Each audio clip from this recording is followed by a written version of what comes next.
E aí, discípulo de Jesus, bem-vindo a mais um estudo Rabone. Nesse vídeo você vai receber algumas dicas de como ler a Bíblia. Apesar de não existir uma forma de lermos a Bíblia ou uma maneira certa oficial de ler a Bíblia, existem boas dicas que nos ajudam a não cair em erros comuns. Talvez você seja um novo convertido e está querendo aprender a ler a Bíblia. Esse vídeo é muito bom para você. Talvez seja convertido há bastante tempo, mas não tem conseguido manter um ritmo de uma leitura diária. Fica por aqui também.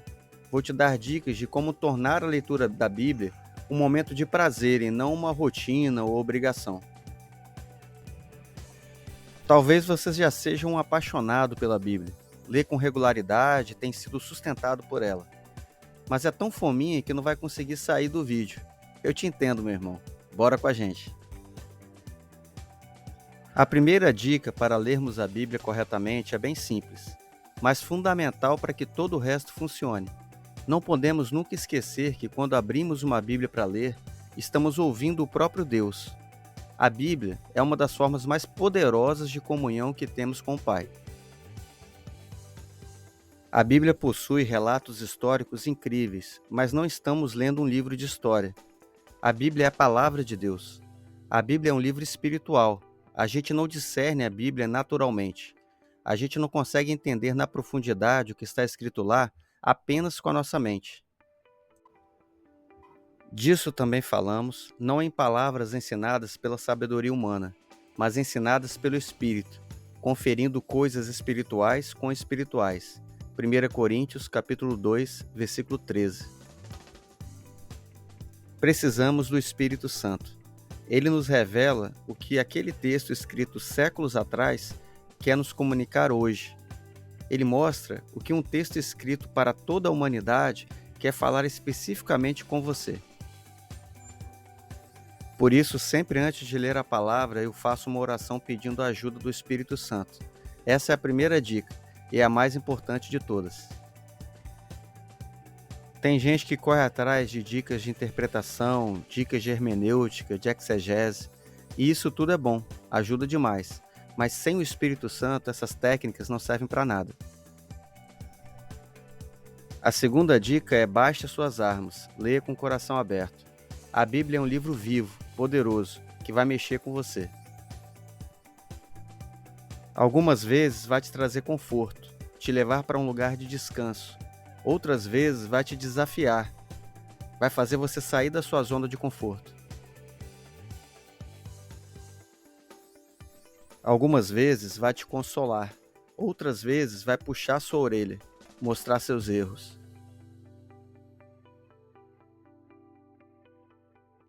Então não podemos ser seletivos, dizer amém para um versículo e torcer o nariz para outro.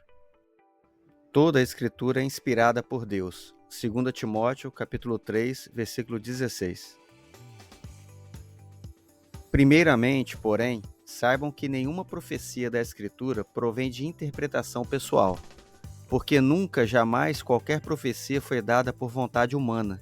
Entretanto, homens falaram da parte de Deus, movidos pelo Espírito Santo. 2 Pedro, capítulo 1, versículos 20 a 21. A Bíblia é a verdade absoluta. É Deus falando. Não cabe uma avaliação minha e sua se concordamos ou não com o que está escrito. A terceira dica é persevere. A leitura da palavra vai te trazer vários benefícios. Ela vai te dar direção. Quando você andar, esta instrução o guiará. Quando você se deitar, ela o guardará. Quando acordar, falará com você. Provérbios capítulo 6, versículo 22. Ela vai te sustentar. E Jesus lhe respondeu dizendo: Escrito está que nem só de pão viverá o homem, mas de toda a palavra de Deus. Lucas capítulo 4, versículo 4. Ela vai te tranquilizar.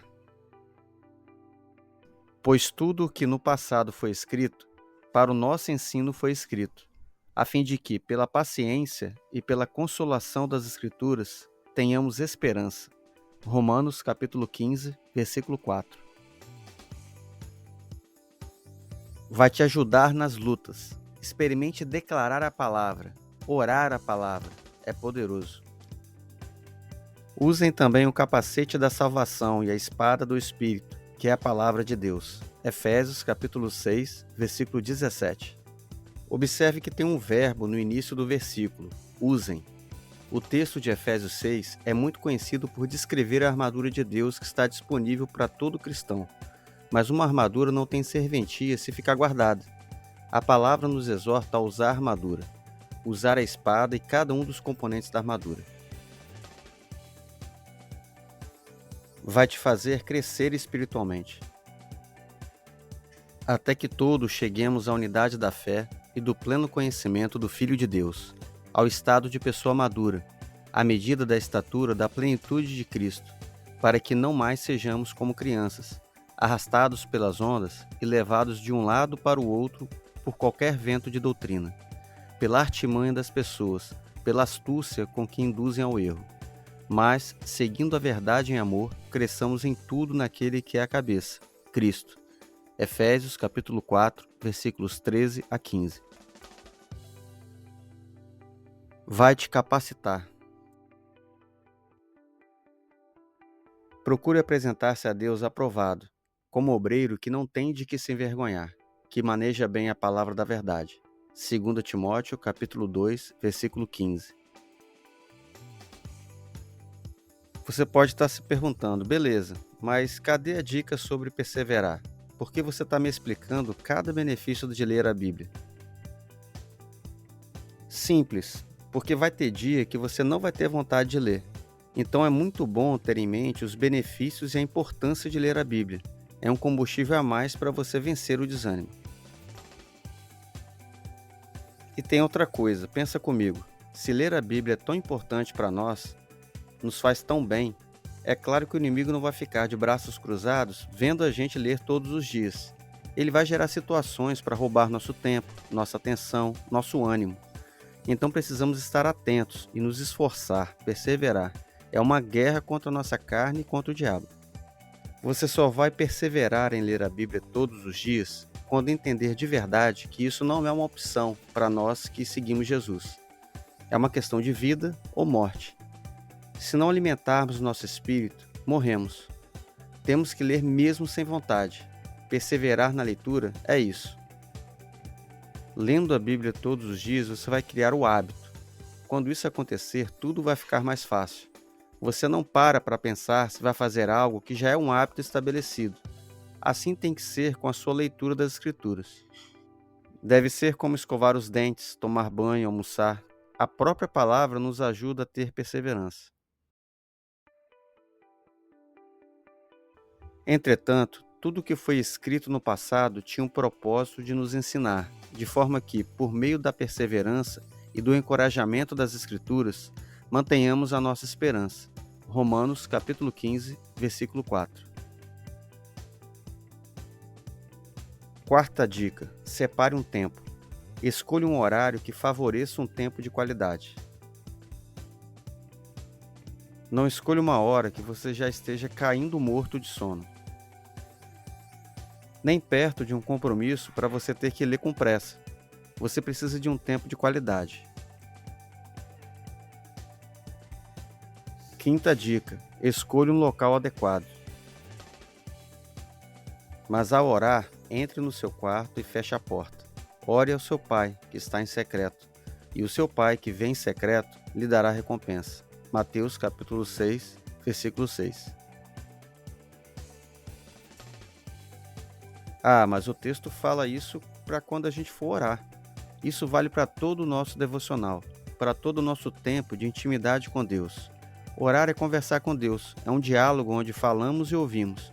E a leitura da palavra é uma das formas de ouvirmos Deus. Inclusive, é a mais comum. Então, sim, precisamos buscar um lugar adequado, onde não temos interrupções. Falando em interrupções, prefira sempre uma Bíblia de papel.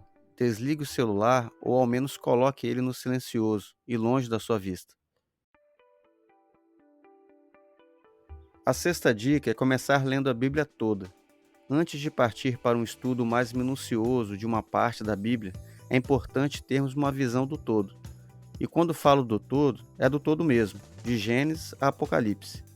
Todo crente precisa ter a experiência de ler a Bíblia toda, pelo menos uma vez. Existem planos anuais de leitura que são bem simples de seguir. Esses planos anuais demandam uma leitura de aproximadamente 3 capítulos por dia. Ter isso como meta ajuda a termos disciplina para alcançar o objetivo. Mas não se prenda ao calendário. Se em determinado dia você estiver com mais tempo, avance além dos 3 capítulos. Por outro lado, se deixou acumular e ficou para trás em relação ao plano, retome a leitura. Melhor concluir a leitura em 1 ano e alguns meses que desistir. Depois de uma leitura completa, você vai ver como fica mais fácil compreender um trecho em particular.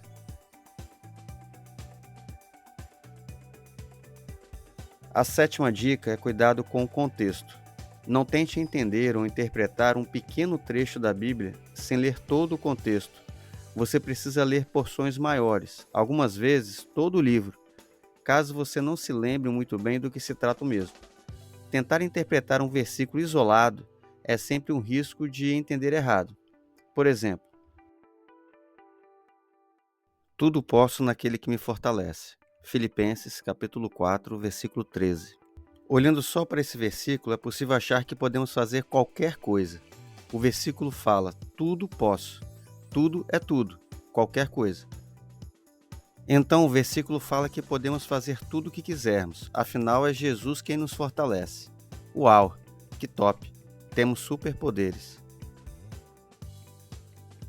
Só que não é bem assim. Se isso fosse verdade, seria desastroso. Ter poderes para fazer tudo o que quisermos seria desastroso. Além disso, Jesus não é o gênio da lâmpada que veio ao mundo para realizar os nossos desejos. Lendo o contexto do versículo, fica fácil de entender que o que ele está dizendo não tem nada a ver com podermos fazer qualquer coisa. Digo isto não porque esteja necessitado, porque aprendi a viver contente em toda e qualquer situação. Sei o que é passar necessidade e sei também o que é ter em abundância. Aprendi o segredo de toda e qualquer circunstância, tanto de estar alimentado como de ter fome, tanto de ter em abundância como de passar necessidade. Filipenses, capítulo 4, versículos 11 e 12. Agora sim, chegamos ao versículo 13, podendo entender melhor o que Paulo está falando. Tudo posso naquele que me fortalece. Bom mesmo seria ler todo o contexto, mas foi só lermos os 2 versículos anteriores para entendermos o que Paulo estava dizendo. O tudo posso naquele que me fortalece foi no sentido de que tanto passando dificuldade quanto fartura, ele seria fortalecido por Cristo. Antes de seguirmos para as 3 últimas dicas, quero te pedir para deixar o seu like. Ele é muito importante para o YouTube levar esse vídeo para mais pessoas. A 8ª dica é: medite na palavra. Meditarei nos teus preceitos, e às tuas veredas terei respeito. Salmos 119, 15. Nesse salmo, Davi fala da meditação na palavra. Podemos fazer um paralelo da meditação com o ato de ruminar, pois a palavra é o nosso alimento espiritual, e ruminar fala de mastigar várias vezes até extrair tudo daquele alimento. Quando meditamos na palavra, podemos extrair bem mais do que numa leitura rápida. Vou deixar no final desse vídeo um link para um vídeo com dicas de como meditar na palavra. A 9ª dica é: estude a palavra. Meditar e estudar a palavra são coisas diferentes. As duas são importantes para o nosso crescimento espiritual. Também já temos vídeos sobre isso no canal. Vou deixar o link no final do vídeo. A 10ª e última dica é: coloque em prática. Quando meditamos na palavra, meditamos para aplicar na nossa vida. Quando estudamos a palavra, não deve ser simplesmente para acumularmos conhecimento, mas para aplicar na nossa vida aquilo que aprendemos.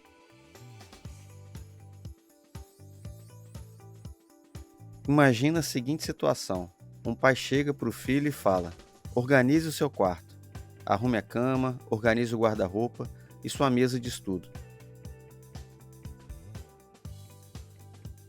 O filho responde: pai, pode deixar, eu arrumo tudo. Aí o pai procura o filho mais tarde para saber da tarefa.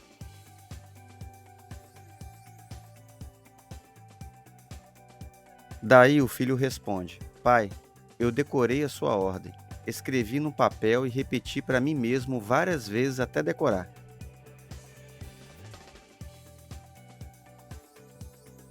Aí o pai pergunta: e você organizou o seu quarto?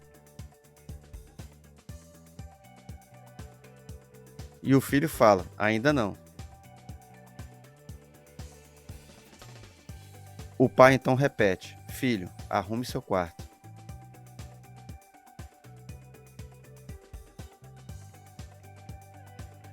No outro dia, o filho procura o pai e diz: pai, eu fiz uma música sobre o quarto organizado. Ficou linda. E o pai fala: e você organizou o seu quarto? E aí o filho responde: ainda não.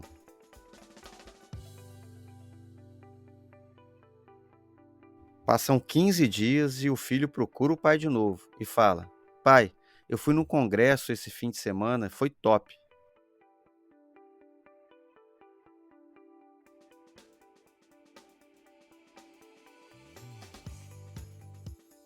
Legal, filho, sobre o que o congresso?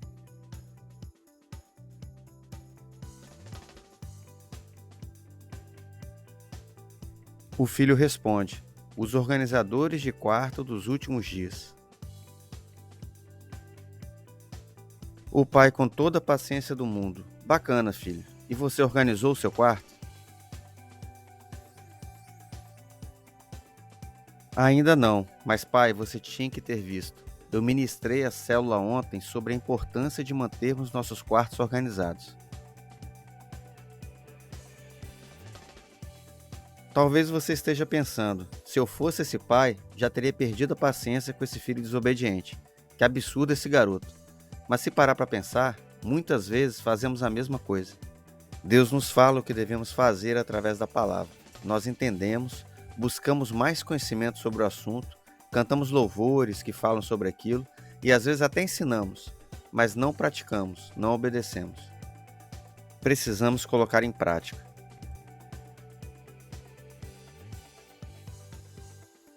Então essas foram as 7 dicas de como devemos ler a Bíblia. Peça ajuda ao Espírito Santo. Você não vai ler sozinho. O próprio autor vai te guiar na leitura. Leia com o coração aberto. Persevere. Separe um tempo. Escolha um bom local. Leia a Bíblia toda. Cuidado com o contexto. Medite na palavra. Estude a palavra. Coloque em prática. São dicas simples de entender. As coisas de Deus são simples. É a gente que costuma complicar, não é mesmo? Obrigado por ficar até aqui. Comenta aí se você gostou do vídeo e se tem outras dicas sobre ler a Bíblia. E se você não deixou o seu like ainda, estou te lembrando de novo. É muito importante para o canal.